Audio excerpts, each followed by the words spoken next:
It was June 5th. I woke up, I rolled into my bed, I picked up my phone and I saw this email from YouTube. My channel got monetized. Now, this is every YouTube creator's dream, and it baffles me to know that most of the YouTube creators don't really monetize their channel. It's not because they don't want it to be monetized, it's simply because they give up before even the monetization happens. But gladly, after all the hard work, I wasn't one of them. And a fun fact, only 2 to 4% of YouTubers actually get their channel monetized, and I am a part of it now. But the question I'm going to address this video is about you. It's about the fact that how you can get your channel monetized and what are all the things that you need to know in order to get your channel monetized. I'm sharing all of my thought process that got me to this point in this video, and I'll be answering questions like how can you monetize a channel? What lies next? Am I earning enough? Should I quit everything else? Should I become a full-time YouTuber? How much exactly am I earning? And then what's the plan? Because 6 months ago, I truly wish someone had made this type of video for me, and I was hunting actively to figure out the answer of all of my questions in one video. But I never got it, so I'm gonna create it. Now, if being a YouTuber is your dream, you need to understand some basics first. First and foremost question that you should address is how to start. And here are some tips that I'm going to give to you. First of all, don't pick a niche. I know this is not what everyone advises you, but hear me out. I want you to pick your interests instead of picking your niche. Now, your interests could be gardening, fencing, drawing, music, freelancing, dancing, whatever it is. And I want you to pick up 2 to 3 interests of yours that you can talk about and rant about and yap about for hours. For me, my interests are relationships, self-improvement, and freelancing. And I know you will also take your own sweet time to figure out what those 3 interests are. But I want you to understand, don't let this first step to stop you. That means I want you to start creating first. Even if you figure out just one of your interests, go ahead and start creating about it. Number 2, don't stress too much about having a perfect setup. I made this mistake. I made this YouTube channel in 2020 during COVID, but I just always thought that I did not have the perfect setup. And I delayed my YouTube journey for years. And honestly, that is the most stupidest thing that I have done. And you don't have to do it. Especially right now when YouTube and other platforms are actually rewarding the creators who can come on the camera and start yapping. People are making videos in their car, they're making videos in their bed, they're making it without any perfect setup, any makeup, any lighting, and their channels are doing incredibly well. I think all of this is happening because humans are so fed up of seeing these perfectly curated videos that they actually want to see the raw side of people. And that's why it's okay to show up with the imperfect life that you have. Even right now, I don't feel that my studio setup is the perfect setup that people would advise on YouTube, but I still have it and I'm still creating it. And now I have this mindset that I have to create no matter what.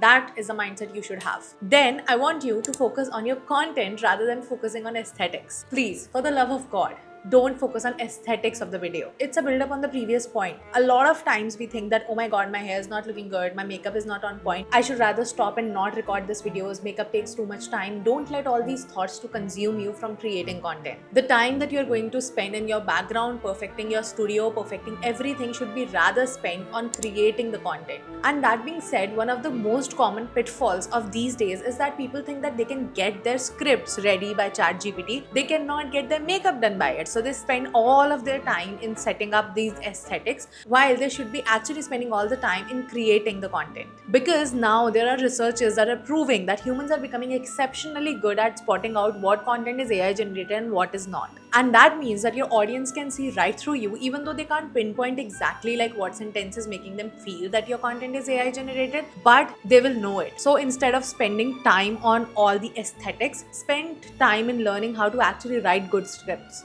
And one of my best hack for that is to write as if you're talking to your friend. I'll probably make a separate video in this topic, but then the next tip is you can record from your phone and your mic. I did it on this particular video because my mic stopped working, and for some reason my camera lens was also going to get repaired, and I did not have any other mic that I could connect to my camera to actually record. Then that's why I recorded this particular video on my iPhone 14 Pro, which is like 3.5 years old, and with my headphones, as you can clearly see. Now in that particular scenario, I could have skipped making this video entirely if I would have thought of maintaining this perfect setup that I have right now.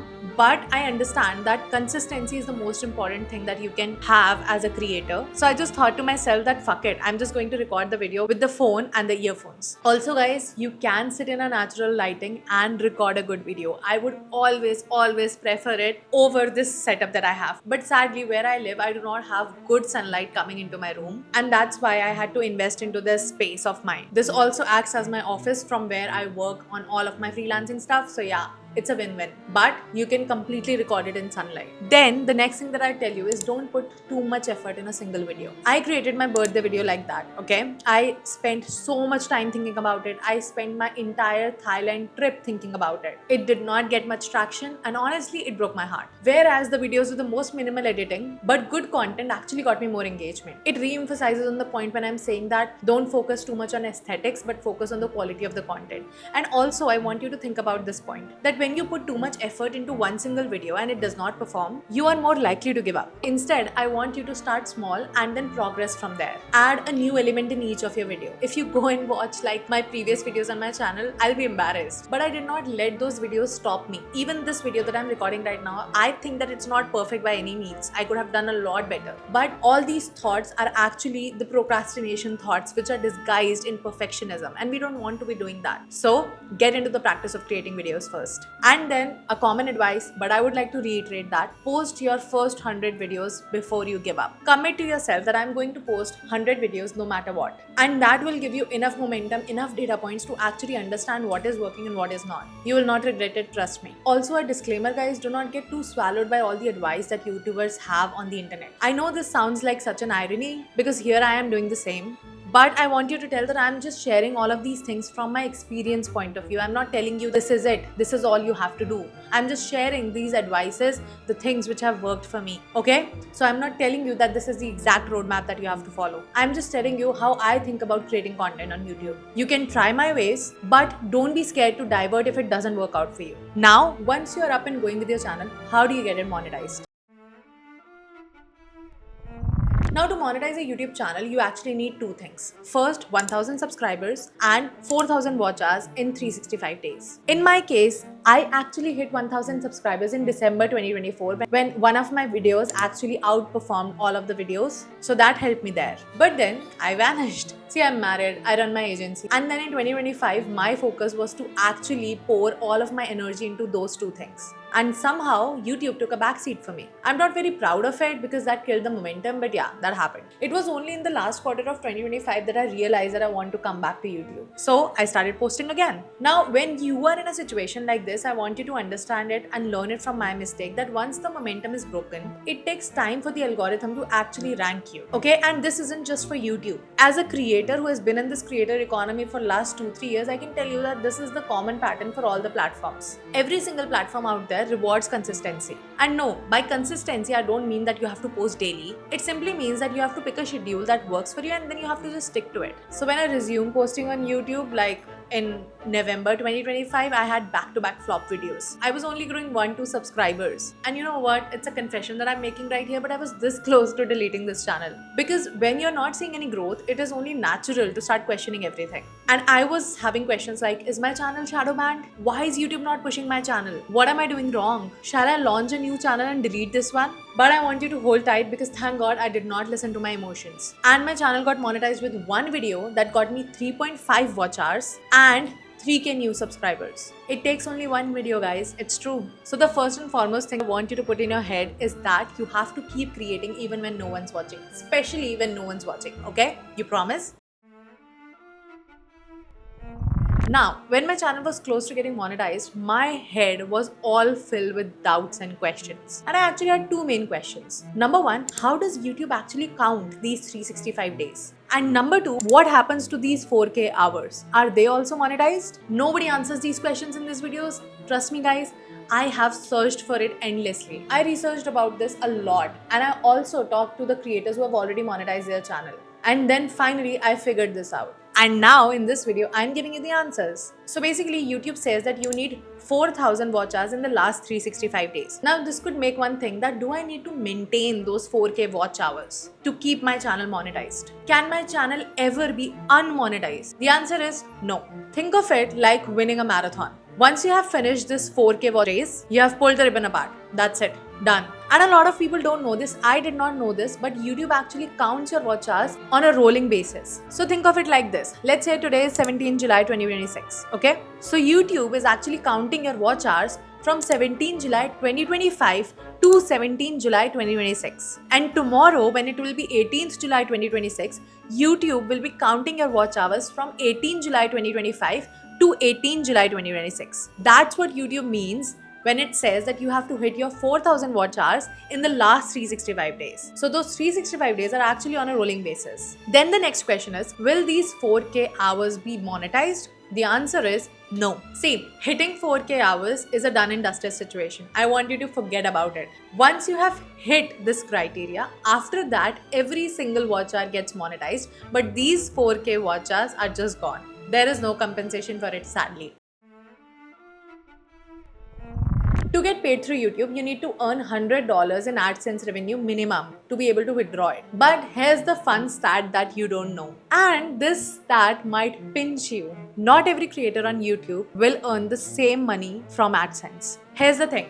I use this tool called vidIQ, okay? And I've been using it for the last 2 years. And this tool offers a lot of features. It's actually excellent. But mostly I enjoy this tool when I have these questions about YouTube which are not really answered by any creator. So once my channel was close to getting monetized, I did my research on vidIQ as well, and I validated all of these things that I researched and I asked with creators. That's how this tool has been helping me. But the most shocking information that this tool provided me was that if you have most of your audience from these countries, you will earn this per view. Look at this number. I know it pinches, it breaks my heart because most of my audience is based in India. So that means that my revenue would be lower than someone whose audience is mostly from UK and US. And even though it makes me sad, as a marketer, I understand the reason behind it. Ad revenue comes from the ads that YouTube is running in between your videos, okay? And you get a share of the RPM that the audience watches. Since the bet on the RPM is lower in these countries as per the currency value and all that stuff, that's why your share is lower. So in all fairness and honesty,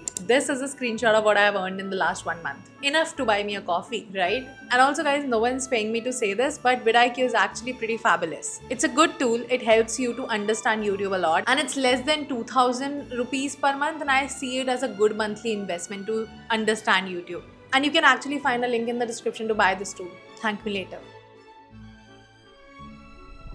See, YouTube or any other social media growth for that matter is a long-term game. Yes, people will try to pull you into this platform by saying that, oh, I hit like 100,000 subscribers in 1 month. It could happen. Like for some of the creators, it has happened. They aren't lying. But is it proven that it will work for you? No. You can never copy the steps of one person as an ideal case scenario for yourself. You just have to understand this. And I know this because I've been in this game of YouTube for so long. I've been through these ups and downs, and it keeps happening.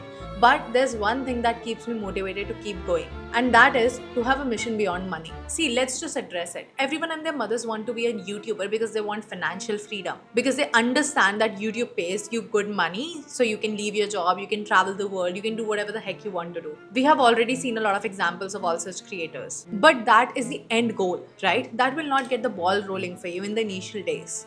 You need to keep up the motivation even when your subscribers are not increasing. In some cases, they might even decrease. And you have to have some sort of anchor when you're facing such downfalls. And you can only do that when you have an ulterior motive with YouTube. Some people treat YouTube like a channel for their business. Some treat it like a community. Some people, like filmmakers, even treat it like a living portfolio. For me, with my life experiences, I've developed this philosophy of being a brainy baddie. And through my YouTube, heck, any other social media platform, I just want to push this mindset. I want to tell women that it is okay to be multidimensional. I want to tell women that it is okay to want it all. I want women to understand that how they can be smart and sexy, how they could be financially independent, yet very loving and kind towards their family. And to build something like that, it takes a lot of effort. It takes a lot of motivation, anti-vision and vision to keep going. It is my IP. I know it takes time, but I'm all here for it. Now I've decided to lock into my YouTube for the last 6 months of 2026. And here's how I'm going to do it. And I'm sharing it with you so you guys can keep me accountable. First of all, I want to be posting 2 times per week. I know it will be challenging, but I want to keep going with that. And to keep up with this, I have a solid foundational plan. Every morning I wake up, I try to write a new script on YouTube, and I am scripting it manually by my hand. I'm not even letting AI to touch it. Where am I getting so many ideas to write scripts on? I'm actually focusing on the inspiration tab of YouTube. I think after hitting certain subscribers or after some point of view, YouTube will start showing an inspiration tab to you. This tab is very important because this will help you understand how YouTube is actually categorizing your channel, and this tab will also have inspiration for title and thumbnail ideas for your next video. I'm focusing on this tab to get ideas for my next video. You should too. Then get obsessed with your YouTube creator journey. I've been putting YouTube as a plan B for so long that now I am even tired of it. I am getting obsessed with this journey. I am having a lot of fun when I'm creating these videos, and that's what I want to keep doing for next 6 months. I want to understand the data points. I want to chase the subscriber growth. I want to think logically and analytically when it comes to growing this channel, but when it comes to actually creating the video, I want to have fun with it. I'm not going to treat it like a task. I'm going to create what makes me happy, what aligns with my vision of being a brainy baddie, and I'm just going to put myself out there every week. That's how I am thinking about it. And if you want to challenge yourself in 2026, I want you to take up YouTube as a channel and start growing with me. This is all that I have to share with you. If after listening to me you have any questions, then please drop them in the comments and I'll be happy to cater them for you always. And with that, I will see you in the next one.